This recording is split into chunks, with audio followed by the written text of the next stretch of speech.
हमने अपनी पार्टी की मीटिंग बुलाई है।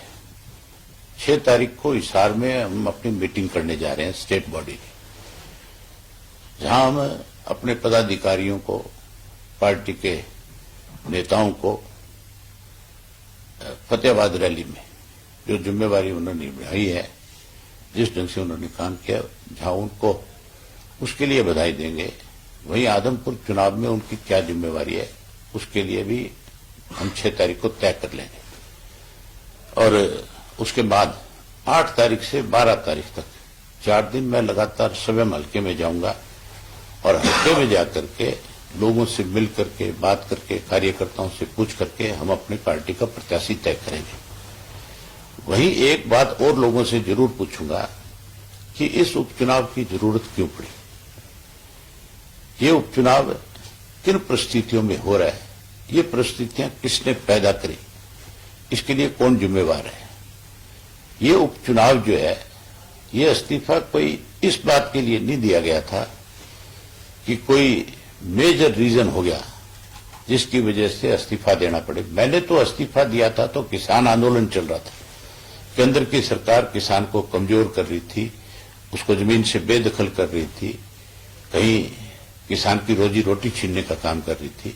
मैंने तो उन हालात में किसानों की लड़ाई लड़ने के लिए इस्तीफा दिया था, अपने हल्के के एक एक व्यक्ति से पूछ करके, बात करके फिर रिजाइन करने का काम किया था। कुलदीप बिश्नोई ने क्यों इस्तीफा दिया, ये पूछने वाली बात है। कुलदीप बिश्नोई तो ये कह करके चुनाव जीतते रहे आज तक कि मैं अगला मुख्यमंत्री बनूंगा। क्या वो मुख्यमंत्री बनने के लिए उन्होंने रिजाइन किया या अपने बेटे को राजनीति में स्थापित करने के लिए? ये इस्तीफा लोगों के हितों में नहीं दिया गया, ये इस्तीफा स्वार्थ में दिया गया है, अपने स्वार्थ की पूर्ति के लिए, अपने आप को कहीं ईडी से, इनकम टैक्स से, सीबीआई से, इन एजेंसियों से बचाने के लिए दिया गया है। तो आप ये मान के चलो कि लोग जो है हर हालत में, कोई मूर्ख नहीं है, लोग बहुत सोच समझ करके फैसला करेंगे।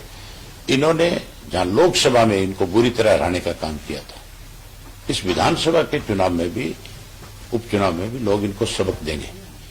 अब ये जब वोट मांगने जाएंगे तो क्या एजेंडा इनके पास, क्या कहेंगे? लोग जब पूछेंगे सामने से वे इस्तीफे की नौबत क्यों आई, जरूरत क्या पड़ी, तो बताओ, इसका क्या जवाब है इनके पास? हर गांव में लोग ये सवाल करेंगे, पूछेंगे कि क्यों इस्तीफा दिया है। इंडियन नेशनल लोकदल की बात करें तो किन मुद्दों के साथ वो जनता के बीच में जाने का काम किया जाएगा? ये जो लुटेरों का गिरोह 3 साल से इस प्रदेश को लूट रहा है, जिसको आप गठबंधन की सरकार कहते हो, जो इन्होंने लूट मचाई है, जो जो इन्होंने घपले घोटाले किए लोगों के बीच में, वो सारे उजागर करेंगे। उसके साथ साथ ये भी पूछेंगे लोगों से, इनसे पूछो, सवाल करो कि किस लिए चुनाव लड़ रहे, क्या जरूरत पड़ी है। हमारे पास तो बहुत मुद्दे हैं, ये क्या कह करके चुनाव लड़ेंगे, इनके पास कौन सा मुद्दा है? तो दुष्यंत चौटाला कह रहे हैं कि दिग्विजय चौटाला कह रहे हैं कि दुष्यंत चौटाला को हरियाणा की जनता सीएम के तौर पर देखना चाहती है। तो ये बात तो कह करके चुनाव भी लड़ा था, फिर तो जाकर के मिनिस्ट्री क्यों ली, फिर तो चीफ मिनिस्टर की लड़ाई लड़नी चाहिए थी। जो व्यक्ति पहले दिन से ये कह रहे थे कि हमने तो नारे लगाए गए थे, आया सीएम का, अब नारे लगेंगे गया सीएम,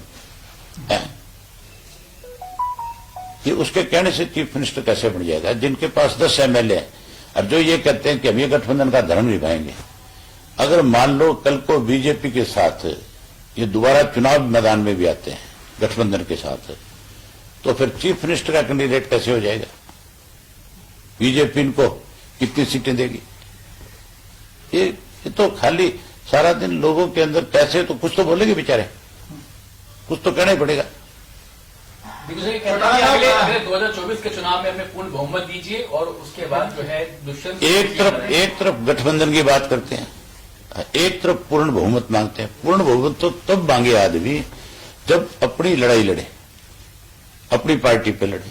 ये तो आज की तारीख के अंदर इनके पल्ले तो कुछ है ही नहीं।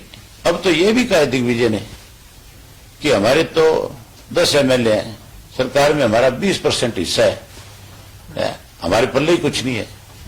जो ये कहते थे कि हम पता नहीं हरियाणा प्रदेश के युवाओं के लिए क्या कर देंगे, महिलाओं के लिए कर देंगे, जो कहते थे बूढ़ों की पेंशन बढ़ा देंगे, वो सभी हम ये बात स्वीकार करते हैं कि हमारे पल्ले तो सरकार में कुछ है ही नहीं। तो रोज मतलब अपने बयान सोच समझ करके देनी चाहिए कि क्या बोल रहे हैं। हम तो चाहते हैं कि मुख्यमंत्री जिस प्रयास में लगे हैं उसमें कामयाब हो, लेकिन मुझे नहीं लगता कि वो ये सफारी जो उनका सपना है उसको पूरा कर सके। अगर दृढ़ शक्ति के साथ काम करे तो मुख्यमंत्री ने आज तक पता नहीं कितनी बातें कही है, उनमें से कितनी चीज आज तक सिरे चढ़ी है। चौधरी ओम प्रकाश चौटाला तो जो मुख्यमंत्री होते ठान लेते थे उसको हर हालत में पूरा करते थे। डिज्नीलैंड चौधरी ओम प्रकाश चौटाला ने अपने स्टेट से 2 बार विधानसभा का सत्र बुला करके बाकायदा तौर पे कानूनन रूप दे करके भेज दिया था। वो तो सेंटर के अंदर उस वक्त अडवाणी जी गृह मंत्री थे, उन्होंने उसमें रुकावट पैदा करने का काम किया था।